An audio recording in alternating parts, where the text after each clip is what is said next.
Guys, यहाँ आप देख रहे हैं कोयल के अंडे बन रहे हैं।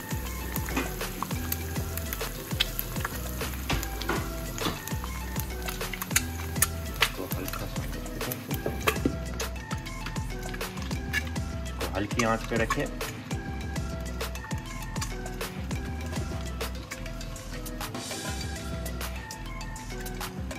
जी अभी हम देखते हैं कि हमारे कोयल के अंडे कंप्लीट हो गए, बन चुके हैं, ये बन चुके हैं।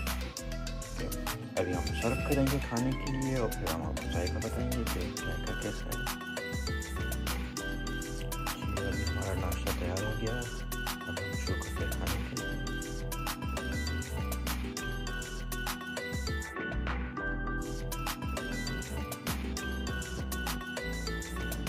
जी हमारा नाश्ता कंप्लीट हो गया और उसके रिव्यू के बारे में बताना था मुझे।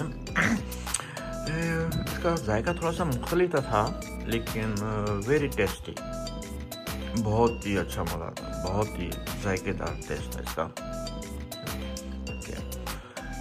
अभी हम इजाज़त दें, अगर हम अपनी कंटिन्यू करें चाय को पीने के लिए, फिर हम दूसरी वीडियो में आपके साथ मिलेंगे। अगर आपको वीडियो पसंद आई आप लाइक करें और शेयर करें। Thank you.